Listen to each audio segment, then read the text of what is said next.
विधानसभेच्या निवडणुकीत वंचित बहुजन आघाडी पुन्हा एकदा महायुती आणि महाविकास आघाडीचं टेन्शन वाढवणार आहे। कारण विधानसभेसाठी वंचितनं राज्यभर हालचाली सुरू केल्यात। विधानसभेसाठी इच्छुक असलेल्या उमेदवारांची चाचपणी आणि मुलाखती वंचित घेत आहे। दरम्यान अमरावतीमधल्या विधानसभेसह राज्यातलं संपूर्ण विधानसभा वंचित पूर्ण ताकदीनं लढवणार असल्याची माहिती वंचितनं प्रदेश उपाध्यक्ष धैर्यवर्धन पुणकर यांनी दिली आहे।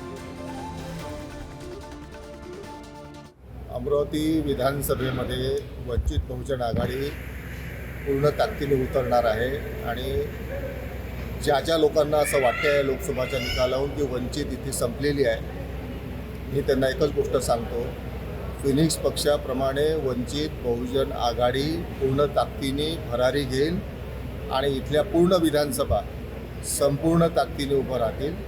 त्यासाठी आमची टीम कामाला लागलेली आहे। विधानसभा इच्छुकांसाठी मोठ्या प्रमाणावर अर्ज आलेले आहेत। ते अर्ज प्रदेशकडे पाहून माननीय बाळासाहेब आंबेडकर त्याच्यावर योग्य निर्णय घेतील।